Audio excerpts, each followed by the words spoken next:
नमस्कार, मैं हूं आशुतोष और आप देख रहे हैं सत्य हिंदी। सत्य हिंदी के विशेष कार्यक्रम आशुतोष की बात में आपका स्वागत है। बातचीत शुरू करने के पहले एक छोटी सी अपील। सत्य हिंदी एक कोशिश है ईमानदार, निडर और निर्भीक पत्रकारिता की। हम अपने लाखों दर्शकों के शुक्रगुजार हैं जो लाखों की संख्या में हमारे कार्यक्रमों को देखते हैं और हमारी हौसला अफजाई करते हैं। हम उनसे एक और छोटी सी गुजारिश करना चाहते हैं कि आप न केवल हमारे कार्यक्रम देखें बल्कि संभव हो सके तो हमारे वीडियोस को बड़ी मात्रा में डिस्ट्रीब्यूट करें, सर्कुलेट करें और शेयर करें, ताकि ईमानदार पत्रकारिता ज्यादा से ज्यादा लोगों तक पहुंचे। और अब आज की बातचीत शुरू करते हैं। आज दरअसल हम बातचीत करना चाहते हैं महाराष्ट्र की फडणवीस सरकार को लेकर। जी हाँ, महाराष्ट्र की फडणवीस की सरकार बहुत भारी बहुमत के साथ इस बार विधानसभा का चुनाव जीत कर आई है। हालांकि इस सरकार में एकनाथ शिंदे और अजीत पवार के दो दूसरे गुट भी हैं जो भारतीय जनता पार्टी को सपोर्ट कर रहे हैं सरकार में रहते हुए। यानी देवेंद्र फडणवीस, एकनाथ शिंदे और अजीत पवार, ये तीनों मिलकर इनकी पार्टियों के विधायकों की संख्या को लेकर 220 से ज्यादा विधायक आज की तारीख में विधानसभा के अंदर है। उम्मीद ये की जा रही थी कि प्रचंड बहुमत से आई हुई ये सरकार महाराष्ट्र के अंदर कुछ करिश्मा करेगी, कुछ बड़े फैसले करेगी। लेकिन पिछले कई महीनों से देखने में आ रहा है कि महाराष्ट्र की सरकार 2 कदम आगे चलती है और 3 कदम पीछे ले लेती है।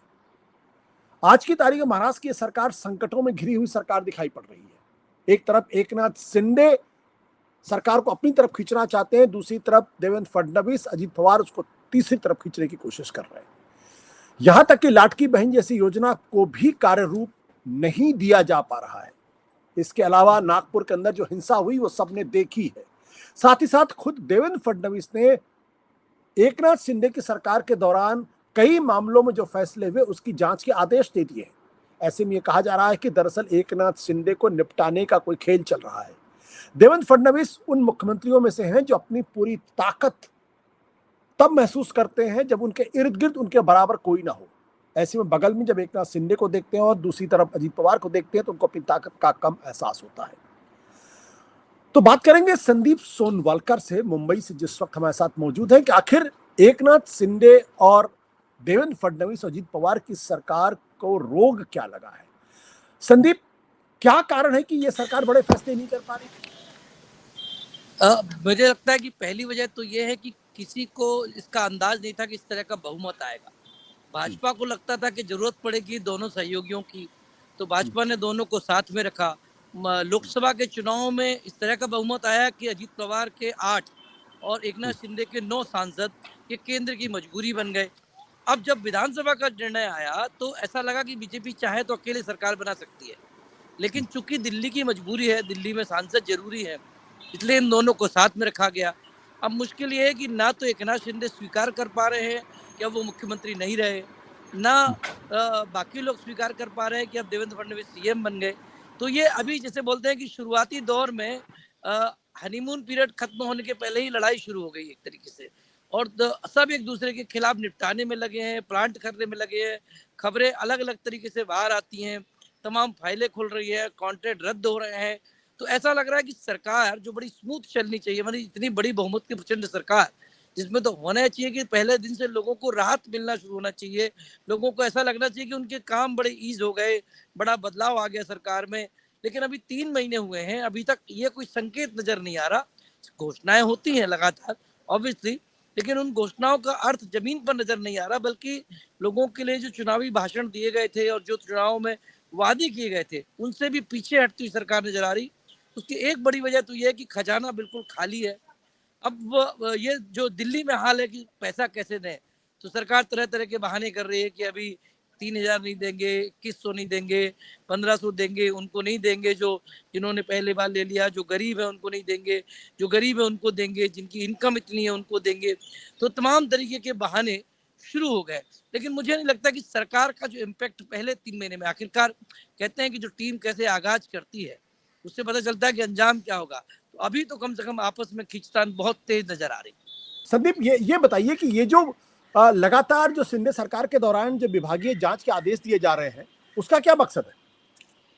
देखिए, विभागीय जांच इसलिए दी जा रही है ताकि पत्ते, अब जैसे जो दिल्ली में हुआ कि तमाम सहयोगी के पत्ते अपने हाथ में रखे जाए, फाइलें हाथ में रखी जाए, ताकि कल के दिन कोई यदि आंख दिखाता है तो फाइल तुरंत दिखाकर उसको डरा दिया जाए। ये जो शैली दिल्ली से लेकर मुंबई तक चली है, वो अब पूरे देश में लगभग हर सरकारों ने अपना लिए। ऐसा नहीं है कि सिर्फ भाजपा सरकारें कर रही है, अब तो तमाम जो जितनी सरकारें वो अपने सहयोगियों के साथ इसी तरह का व्यवहार करती हैं। तो अब उसी अंदाज में फाइलें बनाई जा रही हैं।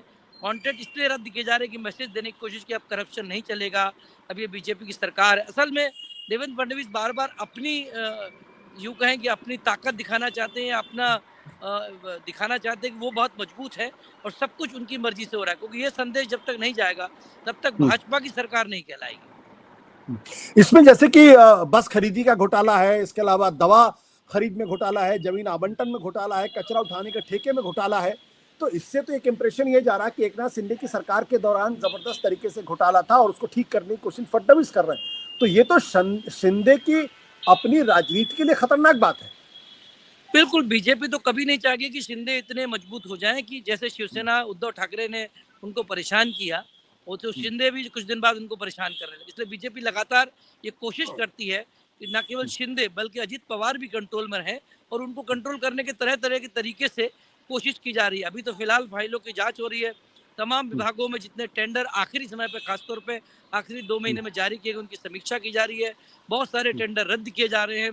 अभी तक हालांकि घोटालों में सजा किसी को नहीं हुई, लेकिन टेंडर रद्द होने का सिलसिला बहुत तेजी से शुरू हो गया। संदेश साफ है, अब सरकार फडणवीस की है, बाकी सबको यदि रहना है तो चुप होकर रहना पड़ेगा, मुंह दबाकर रहना पड़ेगा। ये संदेश बार बार देने की कोशिश।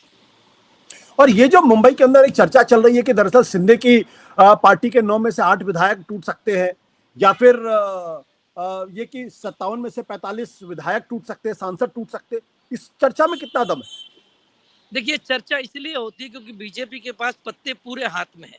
वो जब चाहें तब, यदि शिंदे किसी तरह की कोई ऐसी महत्वाकांक्षा दिखाते हैं जिसमें उनको ऐसा लगता है कि वो कहीं बाहर से फडणवीस को डिस्टर्ब करें, सरकार को डिस्टर्ब करें, तो तुरंत उनको ये संदेश दे दिया जाएगा कि उनके सारे विधायक और सांसद ज्यादातर आने को तैयार है।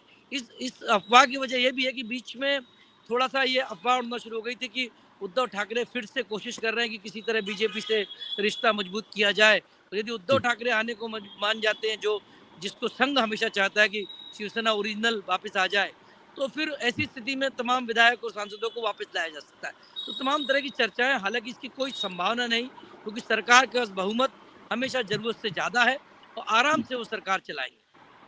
बट संदीप, क्या आपको लगता है जिस तरीके का आप पॉलिटिकल एनालिसिस करते रहे और एक लगातार राजनीति को कवर भी करते रहे, क्या इस संभावना से इनकार किया जा सकता है कि शिंदे गुट के 2/3 से ज्यादा विधायक सांसद टूटकर बीजेपी में जा सकते हैं?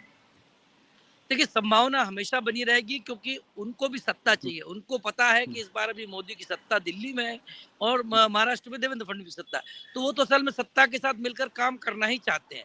वो बिल्कुल चाहे, वो इतना इंतजार जरूर करेंगे कि एकनाथ शिंदे यदि कहीं गड़बड़ करते हैं या किसी तरह का नाराजगी दिखाते हैं या कभी ऐसा स्टैंड लेते हैं कि उस सरकार से दूर जाते हैं, तब वो सब टूटकर बीजेपी आएंगे। लेकिन जब तक सरकार है, सत्ता है, काम हो रहे हैं, तब तक कोई छोड़कर नहीं जाएगा।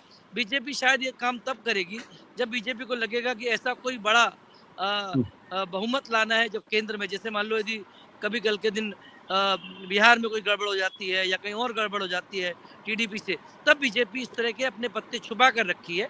अभी फिलहाल उस तरह की कोई संभावना नहीं है। बट आपको लगता है ये धनंजय मुंडे का जो इस्तीफा हुआ है, तो एक तरफ शिंदे को संदेश देने की कोशिश की जा रही है, दूसरी तरफ अजीत पवार को भी संदेश देने की कोशिश की जा रही है, जबकि ये कहा जाता था कि बीजेपी की सरकार में इस्तीफे नहीं होते हैं। ऐसे में धनंजय मुंडे का इस्तीफा क्या कहता है? देखिए, धनंजय मुंडे का इस्तीफा इतना साफ कहता है कि बीजेपी ये बताना चाहती है कि अब वो जिसको चाहेगी रखेगी और जिसको नहीं चाहेगी उसको जाना पड़ेगा।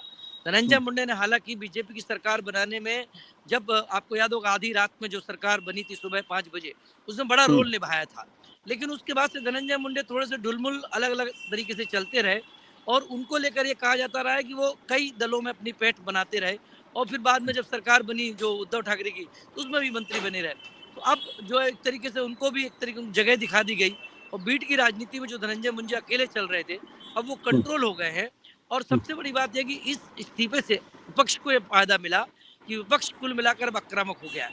जी संदीप, मेरा सवाल यह है कि क्या विपक्ष जो है उसमें उद्धव ठाकरे और बीजेपी के बीच में किसी तरीके की तालमेल की संभावना दिखाई पड़ती है? नहीं, बिल्कुल एक संभावना दिखाई देती है, क्योंकि अभी उद्धव ठाकरे ने अपनी तरफ से प्रस्ताव रखा है कि जो विपक्ष के नेता का पद है, हालांकि उनके पास नंबर नहीं है, किसी के पास नंबर नहीं है, विपक्ष के नेता का पद मिले, फिर भी उद्धव ठाकरे की तरफ से एक एप्लीकेशन डाली गई है कि विपक्ष के नेता का पद उनके नेता भास्कर यादव को दिया जाए।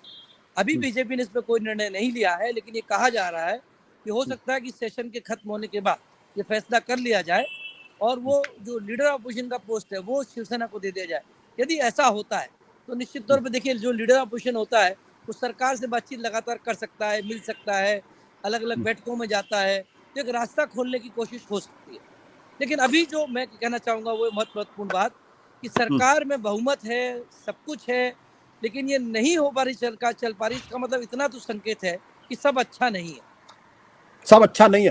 संदीप, लाटकी बहन योजना भी लटक गई है बीच में। बिल्कुल, सरकार के पास पैसे नहीं है उस योजना को चलाने के लिए। पहले कहा गया था 2100 रुपए देंगे, बाद में अजीत दादा पवार ने तो विधानसभा के पटल पे कह दिया, मुझे तो याद नहीं कि मैंने ऐसा कोई वादा किया था, जबकि ये महायुति के घोषणा पत्र में था कि 2100 रुपए देंगे। अब वो फिर 1500 रुपए देना शुरू हुआ है, 2 किश्तें दी है, लेकिन उसमें भी तमाम समीक्षाएं हो रही है और ऐसा कहा जा रहा है कि करीब करीब 12 से 15 लाख लोगों के नाम काटे जाएंगे, ताकि कम से कम वो जो बजट है जो 45,000 करोड़ के ऊपर जा रहा था उसको घटाकर 30-32 हजार करोड़ तक लाया जाए और बाद में से और एक खास साल बाद ऐसा कहा जाएगा कि चूंकि जो गैस सब्सिडी की बात हुई है या किसी और योजना में सब्सिडी की बात हुई तो उसको इसमें काउंट कर लिया जाए। इस तरह धीरे धीरे वो बेनिफिट कम किया जाए। आखिरी सवाल, ये जो नागपुर में जिस तरीके से हिंसा हुई, औरंगजेब पे सवाल खड़ा करने की कोशिश की गई, क्या देवेंद्र फडणवीस इसके रास्ते भी एकनाथ शिंदे और दूसरों को किनारे लगाने की कोशिश कर रहे हैं? मुझे लगता है कि ये सरकार को भी शायद अंदाजा नहीं था कि मामला बिगड़ जाएगा। पहले शायद इस बात की कोशिश हो रही थी कि ये पॉलिटिकली मामला चलता रहे, विधानसभा में इसका फायदा मिलता रहे, क्योंकि एक मंत्री का इस्तीफा हुआ और सरकार घिरी नजर आ रही थी, तो वहां तक तो ठीक था।